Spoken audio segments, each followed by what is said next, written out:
자, 들어가겠습니다.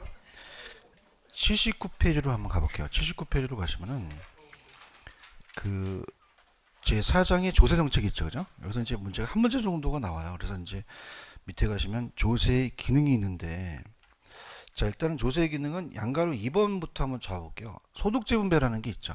이게 중요합니다. 그래서 뭐냐면 세금은 없는 사람한테 걷어야 돼요, 있는 사람한테 걷어야 돼요. 그러니까 상속세, 증여세를 걷어서 없는 사람을 나눠준다는 거죠. 그러니까 우리가 사회 계층의 소득 격차가 좁혀진다는 얘기예요. 그래서 이제 우리가 이 정부의 시장 개입이 아까 이 소득재 분배는 저소득을 위한 거잖아요. 그럼 정치적 기능이라고 볼 수 있죠, 그죠? 그래서 밑에 세 번째 줄이 정치적 기능으로서 이제 우리가 그 이 세금을 있는 사람한테 걷어서 없는 사람을 나눠준다는 거죠. 임대료를 보조해준다는 것도 어떻게 돼요? 세금을 걷어서 해서밖에 없잖아요.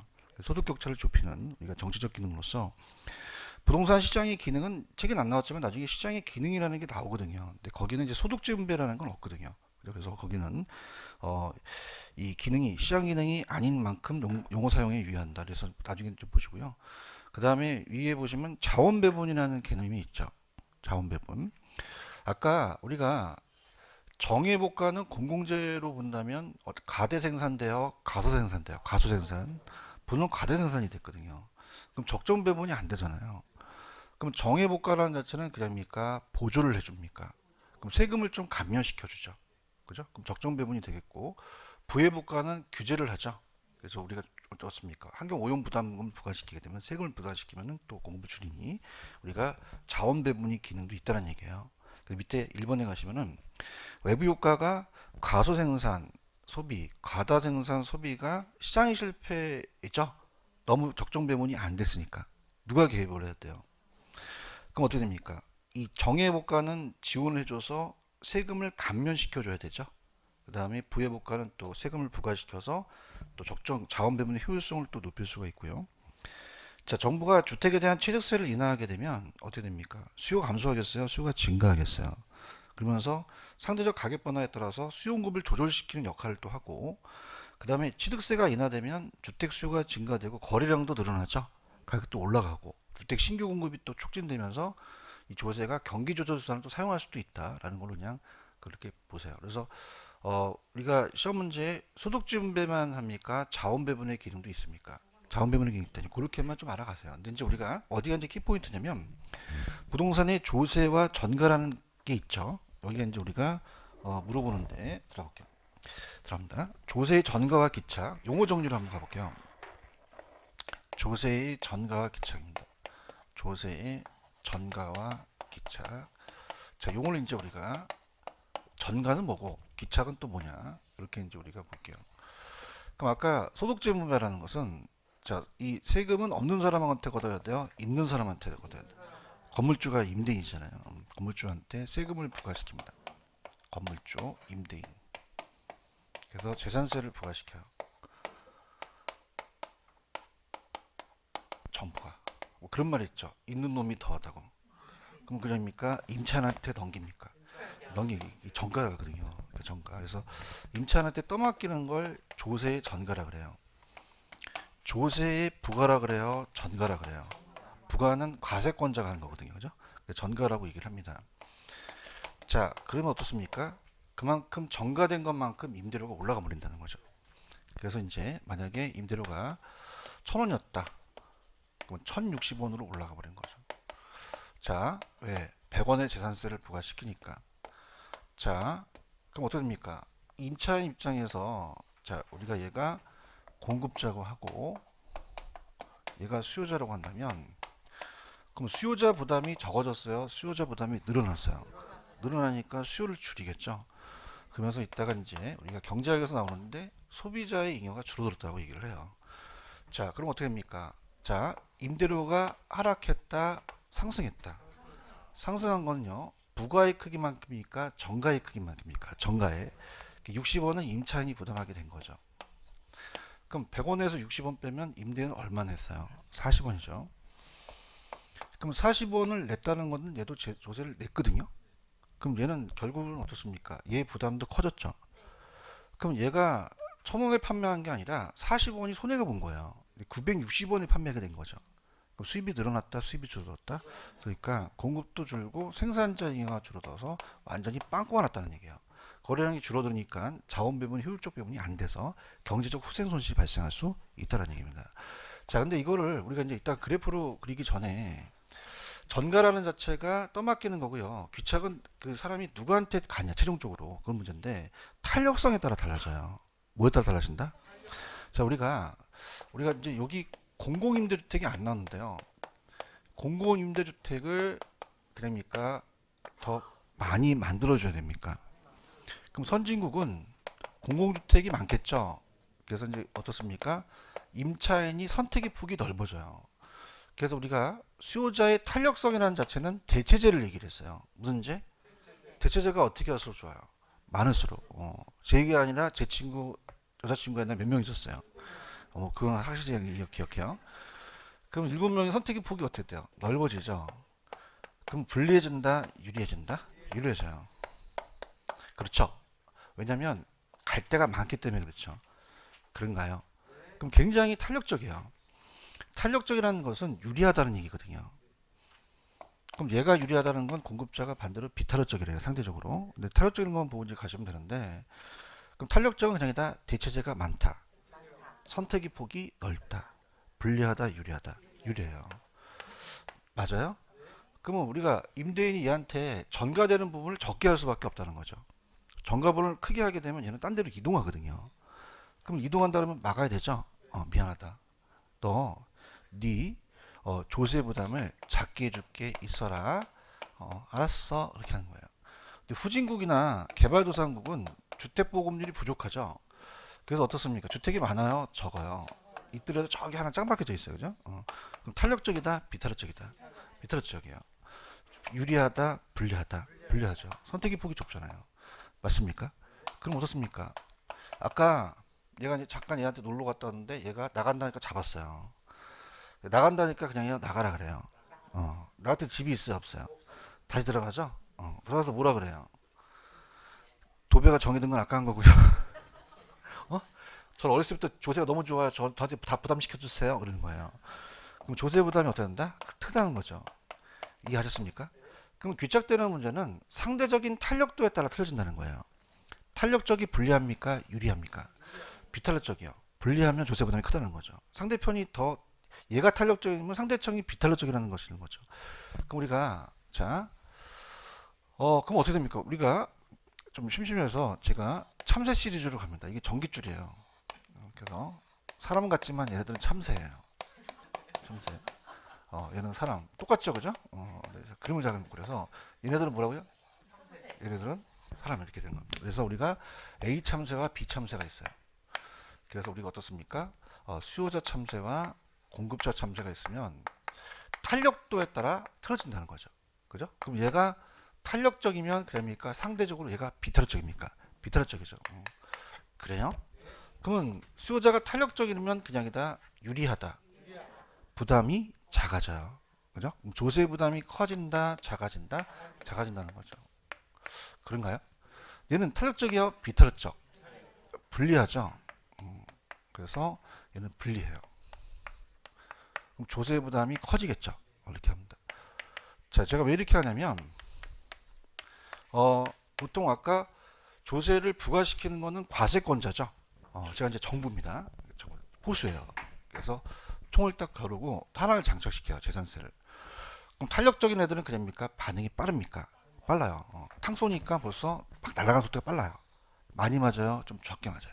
적게 맞죠. 비탄력적인 애입니까? 반응이 좀 둔합니까? 조금 맞아요? 많이 맞아요. 많이 맞죠. 이해하셨죠? 그죠? 근데 완전 탄력적이에요. 그냥 유리해요? 완전 유리해요. 그럼 얘는 다 피해냅니다. 그죠? 그럼 전액 부담하지 않아요. 부담한다 안 한다? 안 한다는 거예요. 이해 가셨어? 근데 얘는 그냥이야 완전 비탄력적이야. 그냥 불리해 완전히 불리해. 그럼 전액 부담한다는 게 나오거든요. 그렇죠? 그럼 어떻게 가냐 합니다. 완전 탄력적인 애는 그냥입니까? 완전히 반응합니까? 그럼 제가 차닥 소리 들렸죠? 그냥입니까? 벌써 날아가 버립니까? 없어요. 그래서 총을 타닥 쏴도 하나도 안 맞아요. 맞습니까? 근데 여기는 완전 탄력적이야, 완전 비탄력적 참새예요. 그냥요 완전히 둔해요. 그냥 도망가요. 이 총으로 쳐다보고 있어요. 그래서 방아쇠를 탁 당겨서 피가 질질 흐르니까 어머 내가 다 맞았구나 이렇게 되는 거예요. 아시겠습니까? 이해하셨어요? 그러니까 우리가 그 반반씩이다 탄력도에 따라 틀려진다. 타로책이 유리하죠. 그죠? 그럼 우리가 공공주택이라는 자체는 임대를 위한 거예요? 임차인을 위한 거예요? 수요자죠. 그죠? 그러면 공공주택을 적게 만들어야 돼? 많이 만들어야 돼. 다시 말하면 엑센트죠. 어떻게? 그 선택의 폭이 유리하다는 거예요. 아시겠습니까? 그래서 공공주택에 대한 선진국의 재산세를 부과하더라도 임차인 부담이 완화된다는 게 키포인트가 돼요. 근데 후진국은 부과시키면 누가 부담 많이 하죠? 임차인 부담 많이 하는 거죠. 거기가 이제 키포인트가 되는 거예요. 아시겠습니까? 근데 이제 이게 그래프가 우리가 이제 조금 어렵게 출제가 되는 게 소비자 잉여다, 생산자 잉여다, 경제적 순손실이라는 게 나오거든요. 그래서 물론 우리 그 어머니 이제 감정평가 시험이 쉬울까요? 더 어려울까요? 어떻게 알았어? 어려운지. 감정평가는 주관식이에요. 그래서 어디가 경제적 순손실이고 어디가 잉여라는 것도 알기 때문에 항상 야매만 하면 안 돼요. 여기선 즐거웠죠? 이거 심각해질 거예요. 자, 그럼 공고가 수거했으면은 자 여기서 지금 균형이라는 1,000원이라는 자체의 임대료가 형성이 됐죠. 원은 뺍니다. 양은 10개가 있단 말이에요. 근데 이 상태에서 얘한테 재산세를 부과시켰어요. 공급자한테요. 그럼 그자입니까? 얘는 공급을 안 하겠습니까? 안 하죠. 그죠? 그거 알아요? 기분이 나쁘면 좌측으로 움직인다고? 어느 쪽으로? 좌측이죠. 재밌어요? 기분이 좋아 안 좋아요? 어느 쪽으로? 좌측으로. 잘하 그래요. 근데 웃긴 게 뭐냐면 요즘 트렌드가 좌측으로 올라갑니다. 그럼 좌하향, 좌상향. 이게 작년에 떴어요. 올해 10월 달에. 그죠? 그러면 그래프 자체가 이렇게 움직인다는 건 그냥 곡선이 이동을 합니까? 이동해 버려요. 맞습니까? 그럼 이쪽으로 이동을 하겠죠. 그죠? 아시겠습니까? 근데 이제 우리가 어차피 소비자 잉여나 생산자 잉여라는 게 나와요. 여기 안에. 그래서 보세요. 이 칠판 주기를 만들려면 그냥입니까? 생산비가 들어갑니까? 그럼 생산비를 빼고 나머지가 잉여예요. 그죠? 그러면 요만큼에 대한 1,000원에서 10개를 벌었죠. 얘가 수입을. 얘기해봐요. 상태가 안 좋은데 500원짜리 빵을 10개를 사시면 얼마를 지불하시겠어요? 어려워요? 어떻게 나왔어요? 쿠폰 되잖아요. 면적이 수입이거든요. 맞나요? 근데 그 수입에 대해서 생산자 잉여는 어느 부분이냐까지 나올 수도 있어요. 공인중개사 문제. 여기가 지금 생산비가 벌어졌으니까 이만큼의 생산비를 낸 거죠. 이만큼을 더 먹은 거예요. 그래서 제가 이제 파란색 걸로 쳐볼게요. 요게 생산자 잉여예요. 누구 잉여다? 생산자 잉여가 발생한 거죠. 맞습니까? 그래프도 좀 봐야 생산자 잉여가 감소했다는 걸 알 수 있거든요. 누구 잉여라고요? 공급자 잉여죠. 그죠? 생산자 잉여. 생산자 잉여가 있었고 그 다음에 소비자는 어떻죠? 지불하겠다는 금액이 있죠. 그럼 이게 전체 금액이 지불하겠다는 금액인데 이만큼만 내면 되는 거죠. 그럼 요 지금 삼각형 보고 계셔요? 상태가 안 좋으실 텐데 이건 누구 잉여다? 소비자 잉여예요. 이게 감소된다는 얘기죠. 아시겠습니까? 그럼 어떻게 감소하냐? 가보세요. 소비자 잉여. 자, 그러면은 자 얘가 지금 재산세를 부과시키니까 공급을 한다, 공급을 줄인다. 좌측으로 움직이죠. 그럼 그래프가 좌측으로 올라간다는 얘기예요. 맞나요?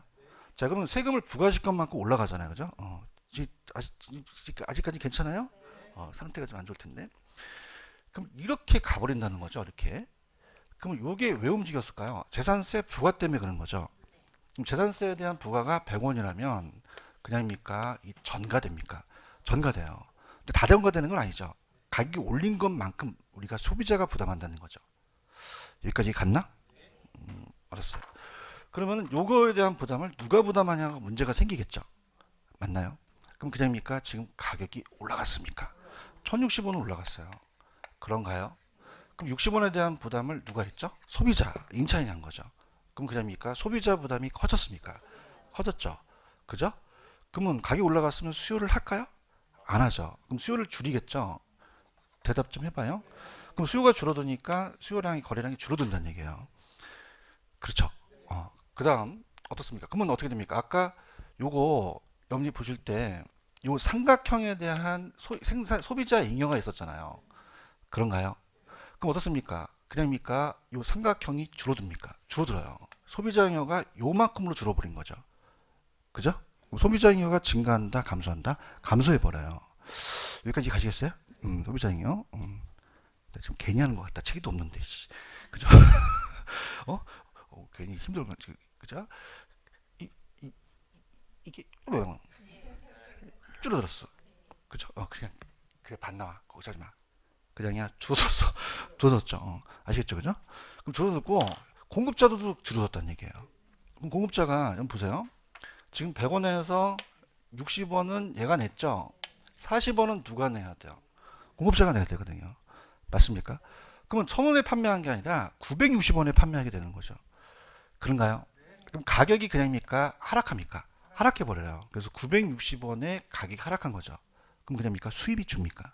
줄죠. 맞아요? 여기 아까 삼각형에 대한 생산자 잉여가 있었죠? 어머나! 그냥입니까? 잉여가 줍니까? 이렇게 줄어들어 버려요. 맞습니까? 이건 누가 갖고 간 거지? 정부가 조세를 처먹은 거죠. 그죠? 조세부가 한 거죠. 맞죠? 그죠? 그럼 정부가 처먹은 간 건데, 그냥요, 잉여가 줄어들었어요. 둘 다 줄어들었다는 거. 안 좋아진다는 얘기야. 별로 심각한 것 같지가 않은 것 같은데. 맞아요? 그 다음 어디가 확 날아가 버리냐면, 요게 그냥 공떠 버리는 거죠. 이게 따라서 경제적 순손실. 순손실이 발생한다는 거죠. 아시겠죠? 그죠? 그럼 경제적 순손실이 발생 안 한다? 한다는 거죠. 그래서 더 안 좋아진다는 얘기예요. 그럼 자원 배분이 된다, 안 된다? 안 된다는 거죠. 이해하셨죠? 자, 그래서 이따가 나올 겁니다. 갈게요. 정부가 재산세를 부과시키면 그냥요, 전가해버려요. 60원만큼. 맞습니까? 그럼 60원에 대한 것은 그냥입니까? 소비자 부담이 커집니까? 그럼 수요를 줄이죠. 그럼 소비자 잉여도 감소한다는 거죠. 맞습니까? 그럼 아까 이 삼각형이 어떻게 됐죠? 줄어든다는 거죠.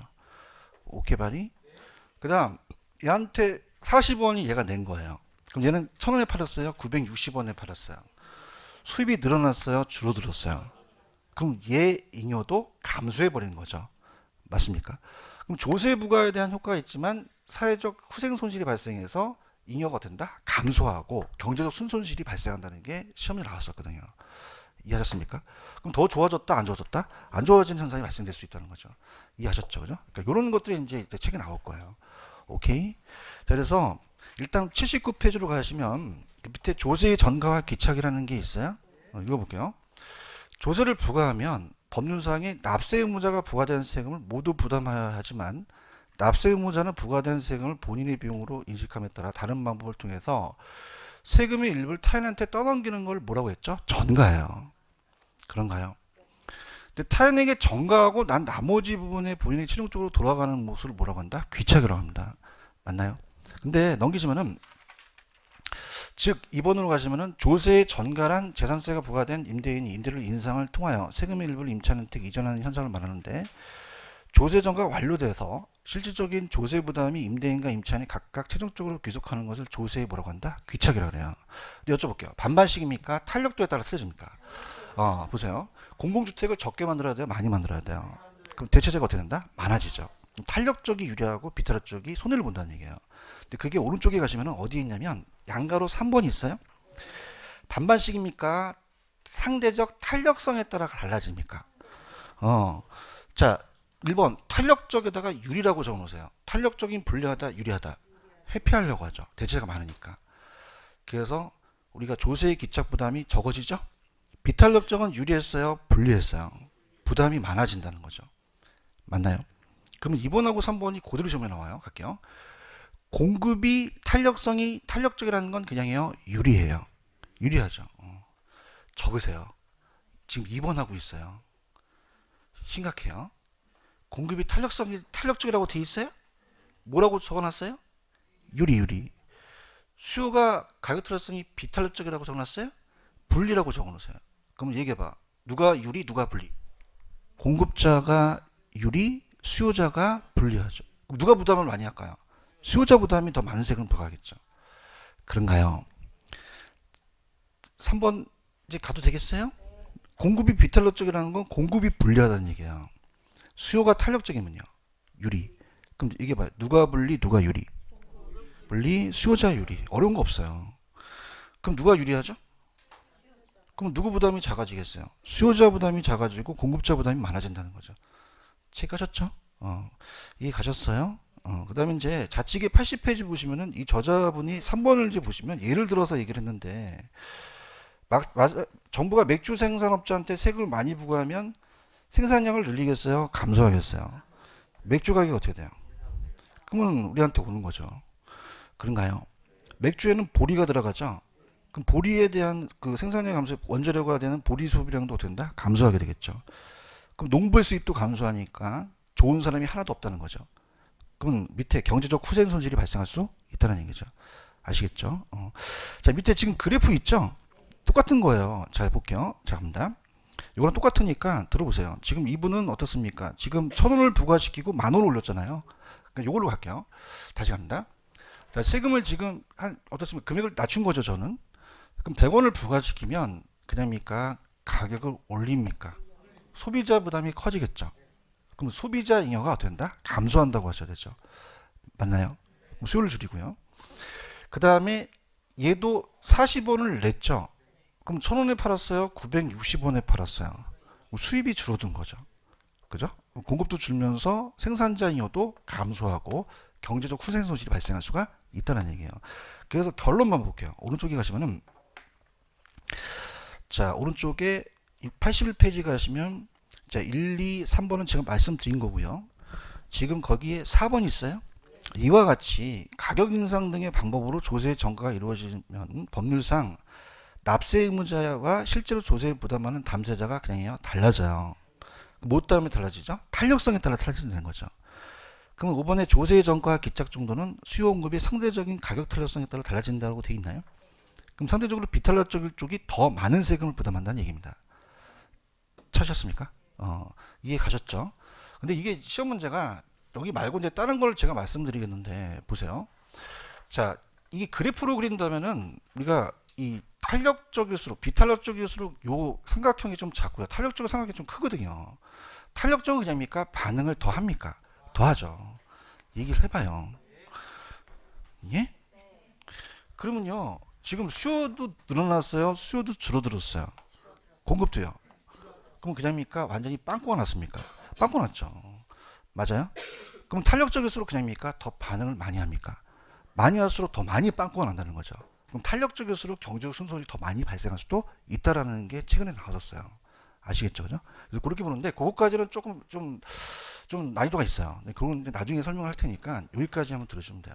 아시겠죠? 그러니까 여기서 주장하고 싶은 이거예요.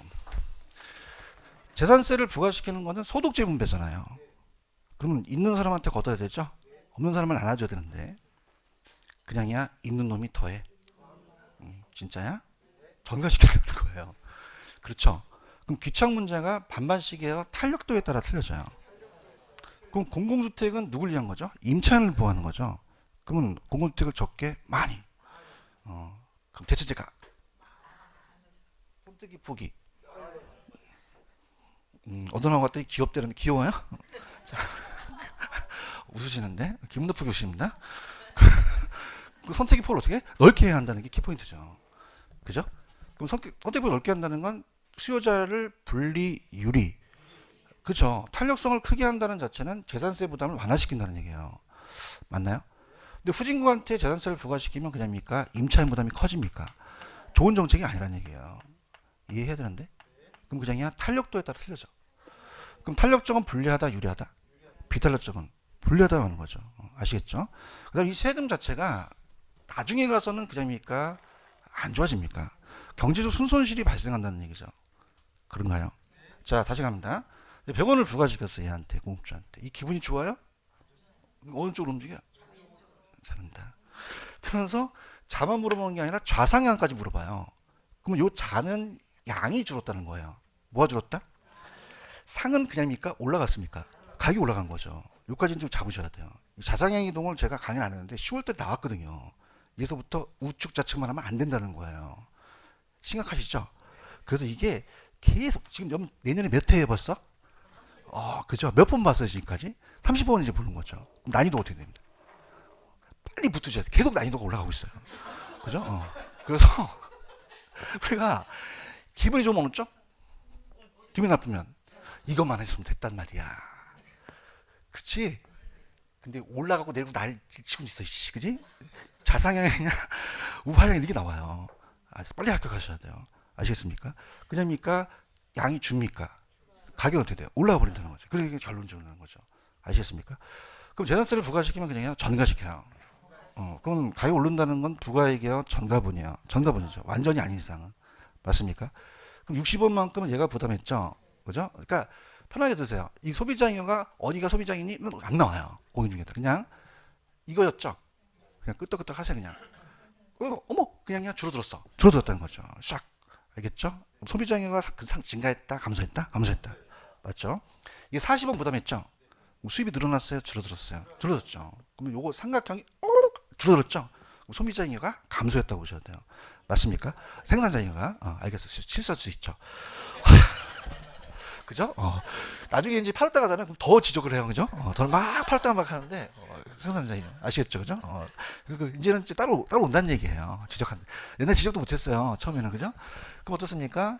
정부의 조세 부과는 걷어갔지만 세상이 안 좋아졌다는 거예요. 그럼 소비자잉여도 증가했다, 감소했다? 생산자잉여도 감소한 거죠. 경제적 순손실이 발생할 수도 있다는 거죠. 맞습니까? 근데 이것이 좀 어렵지만 그냥 이렇게 하세요. 그냥 빵꾸가 났어. 얘기해봐요. 빵꾸가 났어. 경제 순손실이 발생했어. 그렇지?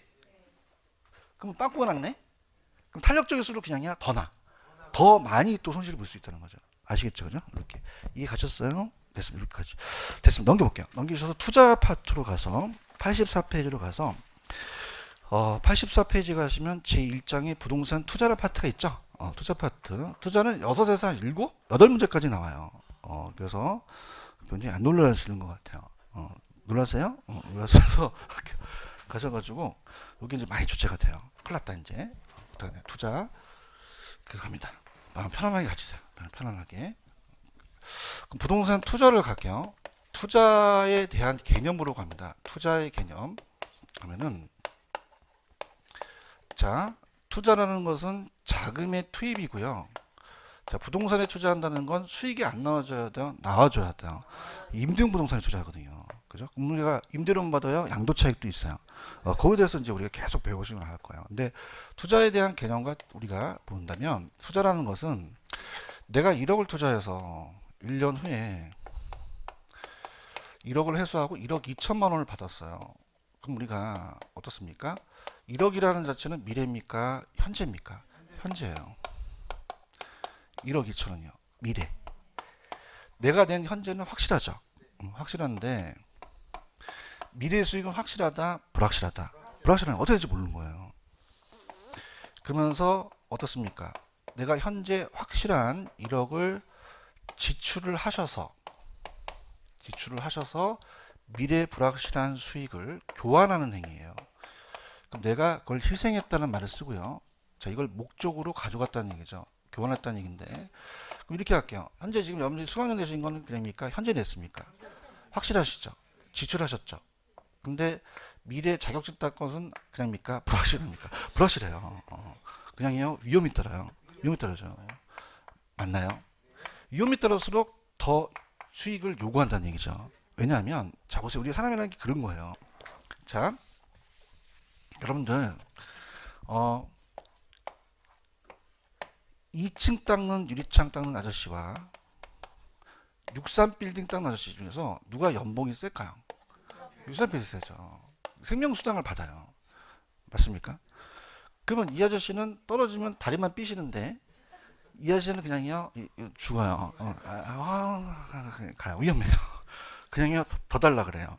더 그러죠. 그죠? 그럼 어떻게 됩니까? 우리가 그냥입니까? 더 많은 수익을 요구합니까? 보상받는 거예요. 맞나요? 자, 우리가 부동산은 어떻게 봅니까? 우리가 부동산과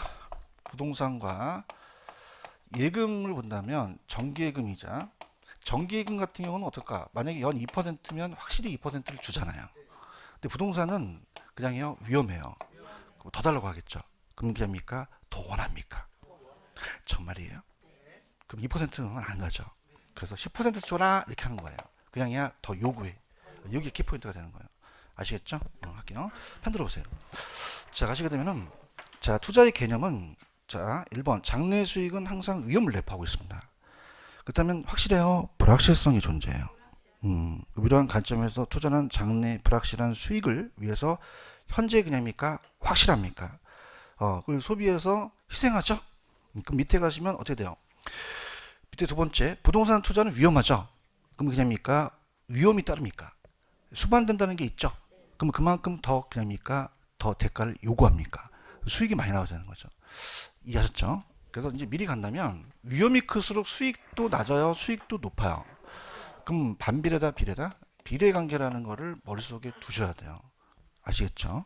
그다음에 이제 우리가 자 갑니다. 그럼 투자라는 개념을 그렇게 봤고요. 그다음에 이제 부동산 투자를 한다. 그럼 자금을 투입하려면 수익이 나와줘야 되죠. 그래서 임대형 부동산에 투자를 해요. 임대형 부동산. 자, 그럼 임대형 부동산에 투자를 하게 되면 어떻습니까? 그냥입니까? 임대료를 받습니까? 받죠. 그래서 우리가 취득하고 운영하고 처분하죠. 그래서 이제 운영은 뭐예요? 임대료를 받거든요. 우리가 땅이라는 것은 지대라는 건 토지의 임대료예요. 그다음에 건물은 임대료를 받고 한 번 받아요. 매년 받아요. 여러 번 받고 양도차익은 딱 한 번 받잖아요. 그래서 운영을 이제 소득이득이라고 하고 처분을 자본이득이라는 말을 써요. 용어 정리입니다. 자, 그러면서 우리가 투자는 장기로 가는 투자가 되고요. 보통 3단계로 가요. 3단계로. 자, 그러면 여러분들은 임대료를 많이 받기를 원하세요? 양도차익을 원하세요? 투기꾼입니다. 둘 다 원한다고 하셔야 돼요. 그래야지만 투자예요, 투자. 투기는 2단계로서 단기의 양도차익만 노려요. 그럼 운영이라는 게 거의 생략된 거죠. 그래서 투자라는 건 둘 다 얻는다고 하셔야 돼요. 무슨 이득과 무슨 이득을, 소득이득과 자본이득을 다 얻는다고 하셔야 돼요. 맞습니까? 최근에 경향이 토지의 특성을 물어봐요. 자, 토지의 특성에서 영속성이라는 게 있었어요. 영속성. 자, 토지는 오래 가죠. 그럼 남을 빌려줄 수 있죠. 그럼 빵 같은 거는 빌려줄 수 있어요? 빌려줄 수 없어요? 빌려주면 와야 된다는 거예요. 파리바게트에서 5,000원짜리 빵을 사갖고 이제 아침에 왔는데 옆에 자꾸 빌려달라는 거야. 너 얼마 줄래 했더니 1,000원 주겠대요. 근데 딱 1,000원 주고 오니까 그냥 했어요. 다 첫 늦었어요. 배째라 씨 이런 거예요. 안 되죠, 그죠? 그럼 빌려준다는 건 그러니까 다시 와야 됩니까? 와야 돼요. 오래 가야 된다는 거죠. 그래서 주택은 전세 시장이 있고 자동차는 렌트카 시장이 있잖아요. 토지는 그냥입니까? 영속성이라는 게 있습니까? 임대차 시장이 발달된 거죠. 그러면 임대차 시장이 발달됐으니 그냥입니까? 운영소득이 나옵니까? 나오고요. 내가 지금 토지 가격이 하락하더라도 그냥입니까? 매각을 미룰 수도 있습니까? 왜? 영속성 때문에 가능하다는 거예요. 맞습니까? 그 영속성 때문에 그냥요 장기 투자가 가능해요. 그 다음에 무슨 이득과 무슨 이득, 소득 이득과 자본 이득을 얻을 수 있다는 거죠. 아시겠죠? 자, 거기 가시면 이제 밑에 가시면은 소득 이득과 자본 이득이라는 게 있죠. 그래서 영속성에다 동그라미 쳐보세요. 보통 영속성 때문에 내구성도 뭐 주택이 오래 가니까 보유기간 동안의 운영 임대료와 임대료 수입과 그 다음에 말에 처분할 때 매각되면 자본을 둘 다 얻을 수 있다는 겁니다. 그 밑에 용어사전에 임대료는 그냥요 소득이득이에요. 인컴 게인, 보유기간 동안의 임대료고 땅은 지대 수익을 받고요. 자, 자본이득은 캐피탈 게인이라고 그래 있죠. 그래서 우리가 양도소득세라는 거 들어보셨죠? 이게 자본이득 양도소득이에요. 그래서 이제 취득 후 자산 가치가 상승하게 되면 우리가 발생할 때 양도차익을 말하는 거죠. 이해하셨죠? 그럼 우리가 위험할수록 더 요구하죠. 그러면은 자 순서를 좀 갈게요. 가셔서 어디부터 염리 보셔야 되냐면 107페이지로 한번 가볼게요. 107페이지로 가시면은 자 장래 수익은 확실해요, 불확실해요? 위험하죠. 그럼 그 위험을 우리가 알고 들어가자는 거죠. 그래서 거기 보시면 부동산 투자의 위험이라는 게 있죠. 별표나 쳐놓으세요. 여기 시험에 나옵니다. 그래서 여기를 잡으셔야 돼요. 그럼 부동산 투자에 대한 위험은 도대체 어떤 위험의 유형이 있을까? 투자의 위험이라 합니다. 자, 그래서 사업상의 위험이라는 것은요, 사업 자체에서 오는 위험이에요. 그래서 경영 위험이라고도 하는데, 자, 우리가 어떻습니까? 수익성을 갖고 따지는 거죠. 수익이 안 나와줘야 돼요? 나와줘야 돼요? 나와야 되죠. 그래서 이제 우리가 경영상에 대한 위험이다 이렇게 하는데, 자, 세 가지 위험이 있어요. 시장 위험과 운영 위험과 위치적이라는 단어가 있어요. 세 가지입니다.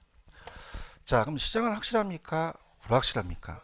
수요와 공급이 변하거든요. 피할 수 없습니다. 그래서 수요와 공급이 항상 변해서 내가 수요가 많을 거라고 해서 분양을 했더니 자, 공실이 나타나요. 그럼 그냥입니까? 수요 위험합니까? 시장에 대한 위험이고요. 자, 운영은 근로자들이 갑자기 파업할 수 있고 경비가 많이 나갈 수 있죠. 그래서 운영을 이제 영업 경비라는 표현을 쓰고 나와요. 그 영업 경비가 변동을 해서 많이 나갔다. 그럼 이건 운영을 잘못해서 그렇고요. 위치적은 입지 선정이 실패될 수도 있잖아요. 그래서 뭐가 시험에 나왔었냐면 우리가 절대적 위치와 상대적 위치가 나왔어요.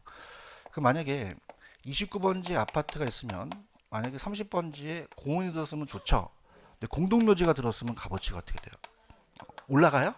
떨어지죠. 왜 그러세요? 가까워서 좋습니까? 그죠? 자,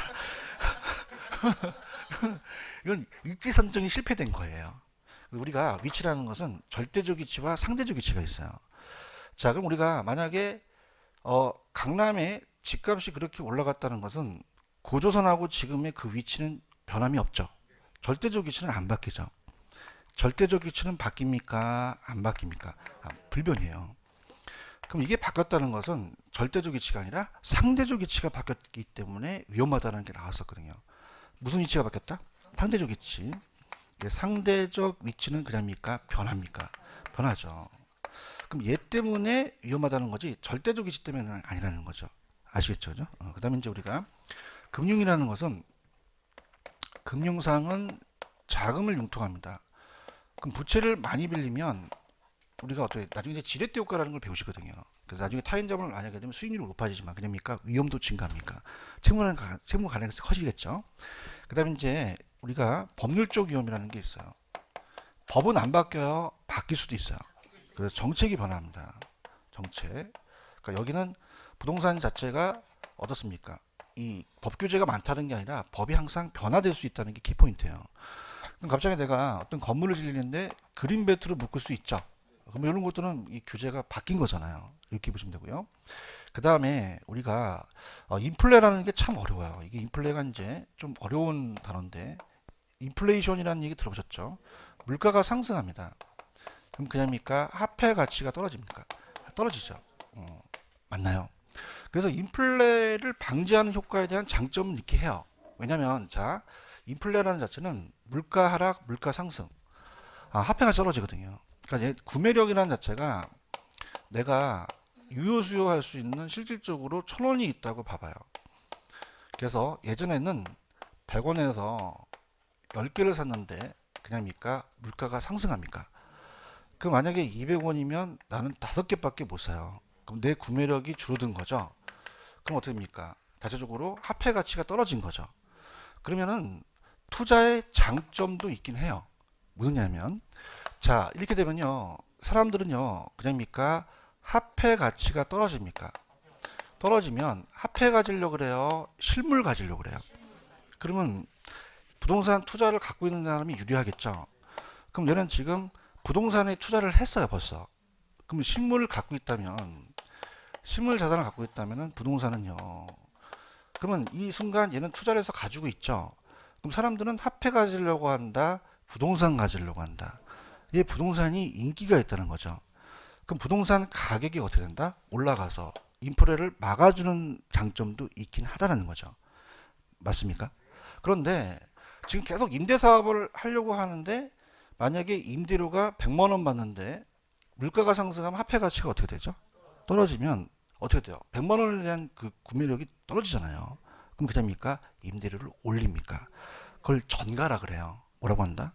그죠? 그래서 그 인플레에 대한 그 어떻습니까? 자체적으로 임대인은 그걸 가격 올려버린다는 것은 그만큼 어떻게 돼요? 화폐 가치 떨어진 거에 대한 것을 전가시킬 수 있다는 거죠. 그 다음에 유동성이라는 게 나와요. 유동성은 우리 부동산을 현금화 시킬 수 있는 정도예요. 자, 우리 부동산은요, 현금화가 됩니까? 잘 안 됩니까? 그죠? 그래서 그 단점이거든요. 그래서, 어때요? 아까 장점으로 본다면은, 아까 소득이득만 얻어요? 자본이득도 얻어요? 둘 다 얻죠? 맞아요? 인플레가 발생하면 물가상 화폐가 떨어지지만 그럽니까? 실물 자산은 올라갑니까? 그럼 인플레를 방어할 수는 있지만 가장 중요한 것은 현금화가 안 된다는 거죠. 그다음에 이제 오늘 강의를 듣고 1시 반 끝나가지고 한 2시쯤 가갖고 중개업소한테 우리 좀 팔아주세요. 사모님 몇 시 올 건데 목욕탕 갔다 5시까지 올게. 완전 또라이야. 팔려 안 팔려? 안 팔려요. 그러면 황금성, 그러니까 돈을 바꾸기 낫죠. 높은 황금성, 낮은 황금성, 낮은 황금성이죠. 그래요? 그러면 그냥 돼요. 금매로 내놔야 돼요. 비싸게, 싸게, 싸게. 응. 마음이 안 아파, 아파. 저도 아파요. 그럼 매매하는데 시간이 오래 걸린다는 거죠. 단기 거래가 어렵다는 거죠. 맞습니까? 그러면 황금성이 낮다는 자체가 가장 큰 단점이 될 수 있다는 얘기예요. 이해하셨죠? 그래서 어떻습니까? 우리가 유동성이라는 자체는 어떤 자산을 현금화할 수 있는 정도를 유동성이라 그래요. 그럼 주식과 예금은 현금이 가능하잖아요. 유동성이 높죠. 근데 부동산 유동성이 낮은 데서 오거든요. 아시겠습니까? 그래서 우리가 5가지 사금 법인율을 이제 가져가시는 겁니다. 갈게요. 펜 들어보세요. 사업상 이용입니다. 사업상 이용은 107페이지 하고 있어요. 사업상은 밑에 보시면 사업으로부터 자체에서 오죠. 그래서 시장, 운영, 위치적이라는 단어가 있나요? 찾았습니까? 그래서 제가 박사학위를 따서 지금 자꾸 이제 공인중개사 자격을 하라 그러는데 시험 출제를 하라 그러는데 제가 이제 강의를 하면 출제를 못 하는데 제가 민간 자격증 출제를 했어요. 출제원들하고. 근데 이제 중요한 것은 이 3가지를 바꿔서 냈거든요. 아직까지는 안 나왔지만 그럼 무슨 이용과 무슨 이용과 무슨 힘이 있어야 돼요? 시장, 운영, 위치적만 들어가. 다른 게 들어가면 안 돼요. 만약에 여기에 법률적이라는 게 들어가면 돼요? 안 되죠. 금융적 들어가면 안 되죠. 그래서 이 3가지를 암기하셔야 되거든요. 그럼 어떻게 암기하시냐? 여기 사업장을 이제 오픈하게 되면 약도를 그리잖아요. 그럼 다른 사람들이 찾기 어려운 위치 있어야 돼요? 쉬운 위치 있어야 돼요. 쉬운 위치 있어야 되죠. 쉬운 위치. 무슨 위치? 쉬운 위치. 찾았죠? 요게 이제 나올 거예요. 이제 천기누설입니다. 천기누설. 그죠? 그래서 우리가 타 자격증에서 나왔기 때문에 분명히 여기서 하나를 집어넣는다는 얘기예요. 무슨 위치? 좀 스펠링이 틀리지만 시가 뭐예요? 시장. 시은 운영 위험 위치적이라는 거죠. 그럼 시장은 확실합니까? 불확실합니까? 그러면 어떻게 돼요? 우리가 수요와 공급이 바뀔 수 있죠. 수요 감소해서 공급이 가행돼서 임대료가 감소하는, 임대 분양되지 않아서 손실이 발생하는 건 시장 위험이고, 운영 위험은 시장이 바뀌어서 그런 거예요. 운영을 잘못해서 그래요. 그럼 운영 임대 과정이라는 게 있죠. 영업 경비가 너무 많이 나갈 수도 있다는 거죠. 경영상 어려움. 위치적 별표. 위치적이 나왔어요. 시험 문제. 절대적 위치 때문에 그래요? 상대적 위치 때문에 그래요? 그렇죠. 이게 이제 변했다는 게 나온 겁니다. 그래서 입지 선정이 실패했죠. 근데 그걸 경제적 감가라고 하는데 그건 나중에 우리가 치유할 수 없는 감가인데 나중에 해드리고 하고요. 금융적은 사업을 잘못해서 그래요. 돈을 많이 빌려서 그래요. 타인 자본을 많이 활용했죠. 투자의 채무례행 가능성이 높아진다는 거죠. 그러면서 합니다. 근데 만약에 차입금을 전혀 없이 자기 돈만 투자했으면 이 위험은 제거될 수 있겠죠. 이렇게 보시면 되고요. 물론 뭐 고정금리에서도 조달했을 때도 마찬가지로 금융적 위험은 생기겠죠. 법적 위험은 그럽니까? 법이 바뀌어서 그렇습니까? 그래서 정보정책이나 공법상 규제가 중요해요. 변경이 중요해요. 이게 키포인트죠. 그러니까 규제서가 아니라 그 규제된 법이 변경됐다는 거예요. 아시겠죠? 이렇게까지만 보시면 되고요. 그 다음에 인플레이션이라는 단어가 있죠. 이건 이제 85페이지로 한번 가보세요. 용어 정리를 알아야 되니까. 85페이지로 가시면 85페이지 옆에 조그만 글씨에 인플레이션이라는 게 있습니다. 자, 85페이지 찾았습니까? 인플레이션은 그냥입니까? 물가가 상승합니까? 지속적으로 상승하거든요. 그럼 화폐 가치가 어떻게 된다? 떨어지는 게 인플레이션이에요. 체크하셨죠? 그럼 다시 한번 넘겨오셔서 107페이지로 다시 가시면, 자, 107페이지로 가시면,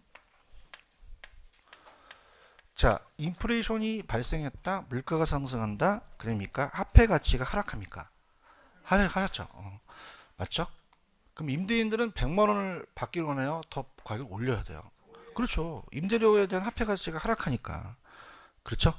그럼 인플레이션 위험이라고도 하고 구매력 하락 위험이라고도 하거든요. 그런가요? 근데 아까 그냥입니까? 인플레가 장점이 될 수도 있습니까? 그렇죠. 화폐 가치가 떨어지는 대신에 실물 자산 가치가 올라가서 내 부동산을 살려고 하죠. 그죠? 그 밑에 단이라는 단어 있어요? 지금 107페이지 양가로 4번에 단하고 있는데 찾았습니까? 그럼 나는 화폐 갖고 있어요. 내가 실물 갖고 있어요. 부동산이 실물이잖아요. 그죠? 그럼 현금보다는 어떻습니까? 인플레이션을 보호할 수 있는 해지가 방어한다는 얘기예요. 이해하셨죠? 그죠? 이렇게 무슨 얘기인지 아시겠어요? 다시 할게요. 자, 일단 인플레가 발생하면 물가가 상승해서 화폐 가치가 떨어지죠. 그럼 내 임대료가 줄어든다는 거죠. 그럼 그됩니까? 임대료를 올려야 됩니까? 따라서 위험의 전가, 전가시키는 거예요. 아시겠죠? 그죠? 근데 인플레가 그냥이다 장점이 될 수도 있다. 그 물가가 상승하면 화폐 가치는 어떻게 돼요? 떨어지죠. 근데 내가 지금 부동산을 갖고 있어요. 그럼 사람들은 화폐 가지려고 그래요? 내 부동산 가지려고 그래요? 그럼 내 실물 자산이 올라갈 수도 있다는 거죠. 해지라는 건 뭐냐면 인플레이션을 막는다는 얘기죠. 아시겠죠? 그죠? 이렇게 넘겨봐요. 유동성이라는 게 나오거든요. 찾았습니까?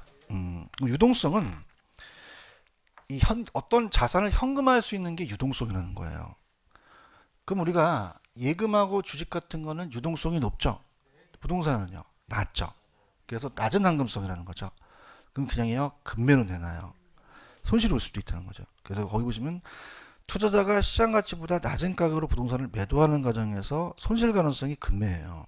환급성 위험이라고 하고, 부동산의 개별성 때문에 일몰일가가 안 되죠. 표준화가 안 되고 거래가 빈번하지 못하기 때문에 우리가 부동산 투자는 주식보다 유동성, 환급성 위험이 커집니다. 그럼 이거를 부동산에 대한 간접 투자라는 것이라는 단어가 있어요? 별별 한번 쳐보세요. 이게 이제 나중에 나오는데 보여드릴 거예요. 직접 투자다, 간접 투자다, 간접 투자. 그래서 이제 투자회사라는 부동산 투자회사라는 단어가 있죠. 주식을 선택하는 것이 유동성, 환급성 위험을 줄일 수 있다는 단어가 있나요? 그래서 이거를 140페이지로 한번 가볼게요. 140페이지로 가셔서 140페이지로 한번 가봅니다. 가시면 부동산 투자 회사라는 단어가 있죠. 이거 별표를 3개 치시기 바랍니다. 3개라는 뜻은 뭡니까? 나옵니다. 그죠? 90%가. 그래서 부동산 투자에서는 반드시 투자가 되는데, 그럼 아까 이거를 지금 우리가 들어가고자 하는 거는 조금 전반적인 그 틀을 좀 잡아보자는 거죠. 그래서 이 부동산 투자회사라는 자체, 부동산 투자회사, 그럼 겁먹지 말고 어디에 투자하자는 거예요? 부동산을 투자하는 회사라는 거죠. 회사. 자, 그래서 영어로 이제 리츠라 그래요. 리츠 회사인데 이 회사는 우리가 상장을 합니다. 상장한다는 얘기 들어보셨어요? 기업 IPO 공모해서 이제 기업을 상장해서 주식을 공모하는 거죠. 공모해서 얘는 어디에다 투자를 해야 되죠? 투자. 그래서 투자 회사 법이 있고요. 상법이라는 얘기 들어오셨죠? 적용을 받아요. 자, 그래서 얘는 부동산을 무조건 투자하는 회사를 만들라는 얘기죠. 그래서 이제 우리가 부동산, 자, 우리가 부동산에 투자합니다. 부동산에 투자를 하고 투자를 해서 소유 지분을 가져야 돼요. 근데 수익이 없어야 돼요? 수익이 있어야 돼요? 있어야 되죠. 우리가 보통 주거용보다는 업무용 투자, 오피스텔 투자라고 그래요. 그럼 임대료가 나오겠죠. 그래서 거기에 대해서 이제 우리가 이 수익을 배당해 주는 거예요. 그 다음에 아직은 안 배우셨지만 그냥 부동산 증권이라는 게 있거든요. 그래서 부동산 증권 같은 것도 이제 우리가 어떻습니까? 투자를 하고 개발 사업에 투자할 수 있다는 거죠. 그러면은 자, 우리가 투자자들을 이제 공개 모집을 하겠죠, 그죠? 그래서 우리가 다수의 소액 투자자입니까? 소액 투자. 자, 그래서 갑돌이, 을돌이, 병돌이한테 자금을 받아요. 받아서 우리가 얘한테 주식을 발행하는 거죠. 그러면은 얘는 부동산을 샀어요, 주식을 샀어요. 이게 주식시장에서 거래가 되고 있거든요. 그러면은 A 회사의 니치 회사의 주식을 그럽니까? 거래가 됩니까? 돼요. 그럼 주식은 그냥입니까? 현금화가 가능합니까? 황금성이 높아지는 거죠. 맞아요? 왜냐하면 자, 지금 이게 만약에 100억짜리다를 직접 투자했어요. 갑돌이가. 간접 투자, 직접 투자. 어떤 게 단점이죠? 현금화하기가 어렵다는 거죠. 맞습니까? 그 직접 투자하고 부동산이 어떻게 돼요? 이건 그냥입니까? 고액입니까? 그럼 나는 100만 원 갖고도 투자를 못 한다는 얘기예요. 그렇죠? 근데 이거는 그냥입니까? 소액 투자자입니까? 소액 투자도 가능하다는 거죠. 내가 만약에 10만 원이 있다. 여기서 투자할 수도 있다는 거죠. 그럼 다수의 소액 투자도 투자를 할 수 있던 형평성이 맞는 거죠. 맞습니까? 그다음에 그냥입니까? 현금화가 됩니까? 황금성을 줄여준다는 얘기예요. 아시겠나요? 자, 그래서 이제 우리가 이 투자에 대해서 임대료가 나오면 예, 성장보다는 배당한다는 얘기 들어보셨죠? 그래서 우리가 배당을 해줘야 돼, 의무적으로요. 나중에 이제 우리가 배우실 거고요. 부동산 증권이라는 게 있거든요. 거기다 이제 저당 수익이 있고 개발 사업에 투자할 수 있다. 이렇게 가는 거죠. 그럼 우리가 투자에 대한 것을 고려할 때 황금성, 안정성, 수익성을 보거든요. 그러니까 황금성이 높습니까? 높고요. 그냥요, 안전해요. 자, 보통 주식을 투자하게 되면 그 회사 주식은 그냥 날아가 버리거든요. 근데 얘가 날아가도 그냥입니까? 부동산은 살아남습니까? 남죠. 그죠? 그러니까 안정성에도 좋다는 얘기죠. 자, 수익성 면에도요. 우리가 어떻습니까? 전문가에 의해서 이 수익성을 판단하거든요. 어느 정도 수익이 나올 수가 있는데. 자, 그러면 우리가 어떻게 됩니까? 매매 차익 누릴 수 있죠. 얘기해 봐요. 양도 차익도 누릴 수 있지만 그냥요. 손실이 올 수도 있어요. 주식이거든요. 맞나요? 그럼 얘도 주식을 샀기 때문에 그냥입니까? 원금 손실이 옵니까? 원금 손실이 올 수 있다는 거죠. 이해하셨죠? 근데 이거는 직접 투자다, 간접 투자다. 간접 투자예요. 현금화가 가능하니까. 그래야지 아까 그 지문이 읽혀진다는 거죠. 아시겠습니까? 그래서 지금 이거를 내용을 다 하겠다는 게 아니라 거기 보시면 의익 있죠. 의익. 지금 부동산 투자회사라고 있어요. 그래서 좌측에 조그만 글씨 우리나라의 법률상의 정의는 부동산 투자회사라고 해요. 그냥요 상장이 돼 있어요. 그래서 무슨 리츠 이렇게 갑니다. 뭐 그래서 뭐 CR 리츠 무슨 뭐 이름이 있겠죠. 그럼 위에 가시면은 부동산 투자회사 1번 부동산 투자회사는 부동산 투자회사 법이 있겠죠. 여기 시험장 나옵니다. 부동산 투자회사 법에서 시험장 나와요. 그럼 이게 아직까지는 활성화돼 있어요? 안 돼 있어요?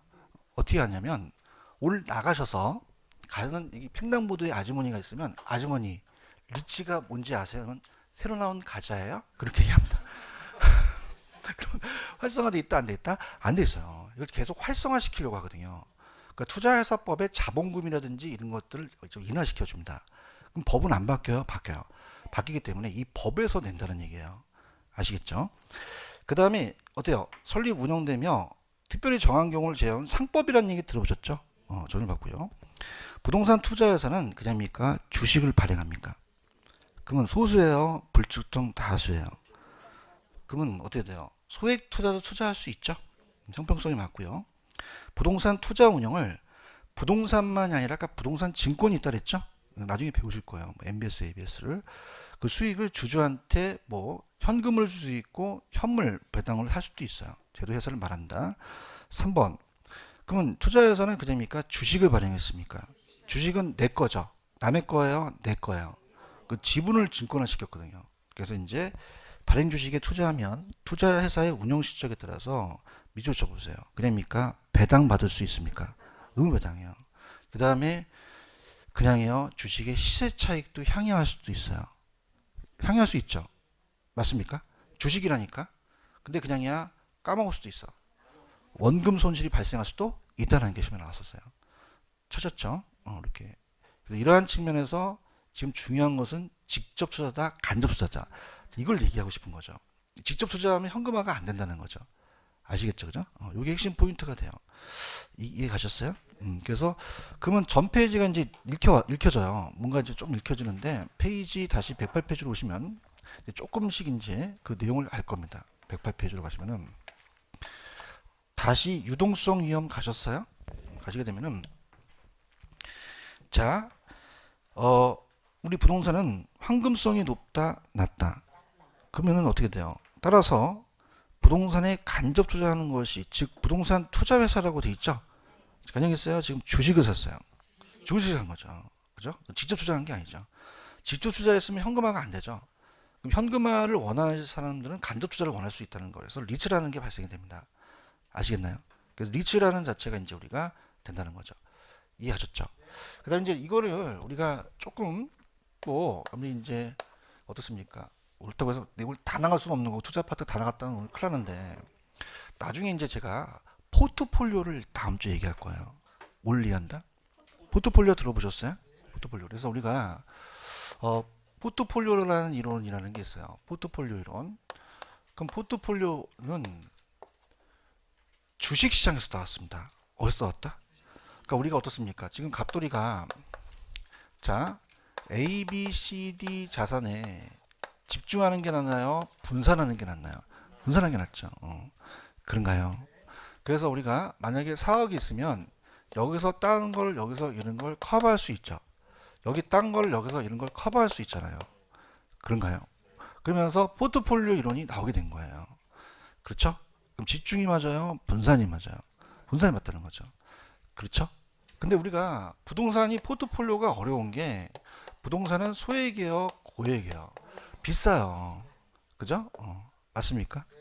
그래서 이제 갑순이가 그 어떻습니까? 그 중개업소 소장이에요. 그래서 갑순이가 이제 막 얘기하고 있는데 을돌이라는 사람이 왔어요. 와가지고 지금 거기 지금 이 중개소에 있는 물건 있으면 다 내놓아 보라는 거예요. 다 사겠다는 거죠. 뭐 그럼 그냥입니까? 수수료를 엄청 먹습니까? 먹으니까 야 끝났다 오늘 야 쌌다 닫아 그리고 얘기를 해요. 근데 얘가 얼마 있는지 얘기를 안 하는 거예요. 얼마 있어야 한 장이 한 장 있다는 한 장 수표로. 그래서 야 이게 한 100억일까 막 상상하는 거죠. 그래서 막 브리핑합니다. 뭐 상가도 있고요. 그 다음에 또 그냥입니까? 포트폴리오라고 합니까? 포트폴리오라죠. 땅도 있고요. 그 다음에 아파트도 있고요. 막 얘기를 해요. 그죠? 그래서 예, 손님 이제 고르십시오. 딱 했더니 근데 얼마 했어요? 했더니 100만 원이야. 죽이려고 할 거예요. 100만 원 살 수 있어 없어요? 한계 있는 거죠. 얘기해 봐요. 그래서 리츠가 나온 거예요. 뭐가 나왔다? 리츠요. 리츠도 그냥입니까? 부동산에 투자합니까? 그렇지만 그냥이요. 이게 주식이에요. 주식을 발행하는 거죠. 포트폴리오 할 수가 있다는 얘기죠. 아시겠습니까? 그래서 이 포트폴리오 때문에 이제 리츠라는 걸 만들어 놓은 거예요. 리츠는 은하제도예요, 외국제도예요. 어떻게 했지? 미국에서 그렇게 된 거죠. 그래서 포트폴리오도 할 수 있겠구나, 부동산도. 맞습니까? 왜냐하면 부동산은 그냥입니까? 황금성이 낮습니까? 그러다 보니까 이 부동산에 투자를 해서 간접 투자한테 그 수익을 주자는 거죠. 그죠? 근데 활성화돼 있다, 안 돼 있다? 안 돼 있기 때문에 이걸 보셔야 돼요. 이 리츠라는 게 잘 나와요. 맞습니까? 그다음 포트폴리오도 잘 나오거든요. 집중 투자, 분산 투자. 왜? 부동산은 그냥이야 금액이 비싸. 포트폴리오 한다는 건 엄두도 못 해요. 맞습니까? 그럼 여러분들이 만약에 리츠가 활성화가 돼봐요. 그럼 100만 원으로서는 포트폴리오 할 수도 있는 거죠. 이런 것들을 한번 연결시켜 보셔야 되는 게 좋아요. 아시겠습니까? 부동산도 그냥입니까? 포트폴리오를 합니까? 하죠. 그래서 부동산 포트폴리오에 대한 걸 나중에 배우신다는 얘기예요. 아시겠죠? 그래서 자, 전 페이지로 한번 가볼게요. 전 페이지 가셔서 우리가 이제 아까 했던 거 다시 한번 간다면 페이지 가셔서 84페이지로 가죠. 84페이지 가셔서 더 한다는 건 무리고 84페이지 찾으셨어요? 84페이지. 자, 내가 1억 낸 건 현재고 확실하죠? 지출하셨죠? 희생하셨어요. 여러분들도 지금 그냥입니까? 수강료를 냈습니까? 희생하시고 계시죠? 근데 확실하시죠? 근데 1년 있다가 자격 따는 거는 불확실해요. 그냥입니까? 위험이 따릅니까? 따르죠. 그죠? 수업 시간이 좋을 수도 있고 집에 가서 놀 수도 있고죠. 그럼 위험할수록 그냥요 더 달라고 해요. 달라고 이게 포인트예요. 다음 주에 이제 수익률을 배울 거거든요. 맞습니까? 그럼 오늘 위험을 배웠다면 위험이 클수록 그냥요 더 수익을 요구해요. 요구할 수 있죠. 요구 수익률이라는 거와 기대 실현 수익률이 있거든요. 아시겠어요? 그럼 투자의 장점은 중요한 것은 그냥입니까? 영속성이라는 게 있습니까? 그럼 내가 임대료만 받습니까? 양도 차익도 얻습니까? 임대차 시장 받다 그죠? 그래서 우리가 토지 가격이 하락됐더라도 그냥요 매각을 미룰 수도 있어요. 무슨성 때문에? 영속성 때문에. 그 영속성에 파생되는 특징이 장기 투자와 소득이득과 자본이득을 향유할 수 있다고 나오거든요. 아시겠죠, 그죠? 자, 그러면서 자 어떻습니까? 그냥 들어보세요. 우리 부동산 투자에는 위험이 여러 가지가 있죠. 자, 사업상은 그러니까 이거예요. 지금 그 왜 그러냐는 결과를 보는 게 아니라 그 원인입니다. 사업은 그냥요. 사업을 잘못해서 그래요. 이런 사업을 잘못해서 그래요. 돈을 많이 빌려서 그래요. 얘는 법이 바뀌어서 그렇고 얘는 물가가 상승해서 그렇죠. 얘는 왜 그래요? 낮은 황금성 때문에 그런 거죠. 원인을 찾아주셔야 돼요. 아시겠죠? 근데 사업상에 대한 것은 우리가 경영, 사업 자체의 수익성 관련되니까 시장은 수요 공급이 항상 변하죠. 피할 수 없기 때문에 경기가 침체될 수 있는 시장이고 영업 경험이 많이 들어가고 위치적은 입지 실패가 절대적이시다 상대적이시가 바뀌었다. 그렇죠? 그래서 이 사업장은 찾기 어려운 위치, 쉬운 위치를 좀 가져가셔야 돼요. 아시겠죠? 자, 금융적은 어떻죠? 부채를 많이 빌리면 채무은행 가능성이 커지죠. 그럼 전액 다 내 돈을 투자했으면 금융적 위험은 제거될 수 있고요. 법률적은 규제가 많아서 그래요. 정책이 변해서 그래요. 변해서 그런 거예요. 법이 바뀌어서 그래요. 맞나요? 여러분들도요. 우리가 공법 같은 건 안 바뀌어요. 매년 바뀌어요. 엄청 많이 바뀌어요. 세법도 바뀌고.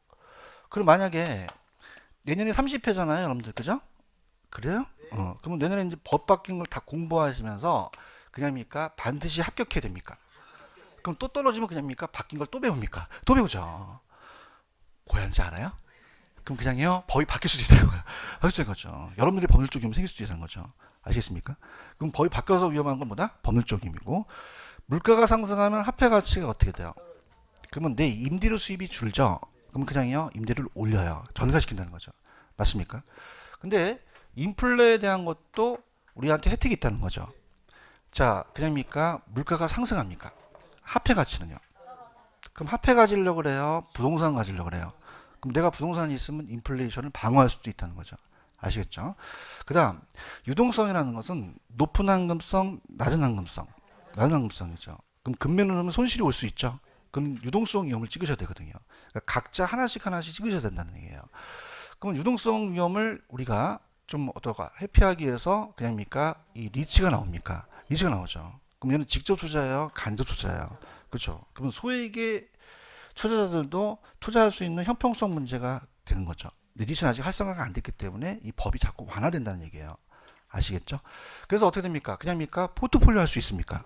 포트폴리오 가능하다는 거죠. 부동산 투자가 포트폴리오 가능해서 포트폴리오 이론이라는 게 부동산에 나오게 된 거죠. 아시겠죠? 그래서 이렇게 돼요. 그냥 쉬워요. 얘는 그냥요, 사업을 잘못해서 그래요. 얘는요, 돈 빌려서 그런 거고, 법이 바뀌어서 그런 거고, 얘는 인플레 때문에 그런 거고, 유동성 때문에 그런 거잖아요. 아시겠죠? 그죠? 근데 이제 물어봤던 게 보통 이 금융적이라는 자체는 그냥입니까? 내 돈만 투자하면 금융적을 제거할 수도 있죠. 그다음에 시운 위치라는 이 위치는 절대적이시다, 상대적이시다. 법률적은 어떻게 돼요? 법이 바뀌어서 그런 거고, 인플레는 물가 상승, 화폐 가치가 떨어져서 구매력이 손실될 수 있죠. 유동성은 낮은 황금성이다. 그렇게 가져가시면 돼요. 이해하셨죠? 근데 시간이 조금 남아서 제가 이 금융 쪽을 조금 제가 하나만 좀 얘기하는데 이게 이제 굉장히 키포인트인데 책은 없더라고요. 그래서 이제 조금 제가 보너스를 드리는데 자 들어볼게요. 지금 여러분들 어떨까? 지금 인플레 위험이라는 게 있잖아요. 그죠? 그럼 어떤 게 시험에 나왔었냐면 이게 굉장히 중요해요. 두 번 출제가 됐었거든요. 자 우리가 금융 파트를 배우시게 되면 돈을 빌리는 사람이 누구죠? 차입자예요. 맞습니까? 돈을 빌려준 사람을 대주자라 그래요. 그죠? 그럼 우리가 자 인플레이션이 발생되면 그럽니까? 물가가 상승합니까? 화폐 가치는 어떻게 돼요? 떨어진다는 얘기예요. 이해하셨습니까? 그래서 이게 중요하기 때문에 지금 한 거는 제가 왜 하겠어요? 두 번 출제됐다는 얘기예요. 그럼 차입자가 만약에 지금 2억으로 돈을 빌려줄 수 있잖아요. 그죠? 그래서 아까 LTV라는 게 있죠. 그래서 만약에 50%를 빌려주면 1억을 빌려줬잖아요. 그러면 그 A은행은 그냥입니까? 원리금을 받습니까? 받아요. 맞습니까? 그 원리금이라는 자체는 금액이잖아요. 그냥입니까? 화폐 가치가 떨어집니까? 그럼 100만 원을 받았다면 더 받아야 되거든요. 그러면요, 그냥이 돼요. 바뀌어야 돼요. 그럼 아까 고정금리만 있겠어요? 변동금리도 있겠어요? 변동금리도 있죠. 맞습니까? 그러면 고정된 게 중요해요? 변하는 게 중요해요? 변하는 게 중요하죠. 맞습니까? 그럼 대출자 입장에서는 인플레 위험을 막기 위해서는 고정금리보다 어떤 금리? 변동금리를 선호한다고 말씀하셔야 돼요. 아시겠습니까? 그러면 그만큼 이 차입자의 투자가 안 위험하다, 위험하다. 그럼 그냥요, 더 달라 그래요. 그럼 요구하는 게 더 커지겠죠. 아시겠죠? 그럼 우리가 지금 얘기하는 건 누구 입장이죠? 대출자 입장이 나올 수도 있다는 거죠. 아시겠죠? 이거 정리해 두세요. 그 다음에 이제 다음 시간에 예습하실 분은 없겠지만은 자 우리가 이제 가시게 되면은 그 페이지로 가시면 84페이지로 한번 가보세요. 84페이지로 가시면은 84페이지에 가셨나요? 그 밑에 제목이 무슨 수익률이라고 되어 있나요? 요구 수익률이라고 되어 있어요. 찾았죠? 자, 여쭤볼게요. 위험할수록 그냥입니까? 더 요구할 수 있습니까? 그렇죠. 그 요구 수익률에 따라서 또 투자가 달라질 수도 있다는 거죠. 아시겠죠? 그렇게 하시면 돼요. 무슨 얘기인지 아시겠어요? 그래서 우리가 지금 조금 전에 했던 약간 좀 어려웠던 게 인플레가 발생되면 그냥입니까? 화폐 가치가 하락합니까? 그럼 대출자 입장은 다르겠죠. 그럼 대출자 입장은 고정을 원하겠어요? 변동을 원하겠어요? 그게 시험 문제 두 번 출제가 됐었거든요. 아시겠습니까? 그럼 변동으로 대출받은 대출자는 안 위험하다, 위험하다. 그러면 요구하는 게 더 커지겠죠? 그래서 그렇게 해서 그 요구 수익률은 제가 다음 주에 할게요. 오늘 여기까지만 하겠습니다. 수고하셨습니다. 감사합니다. 예, 감사합니다.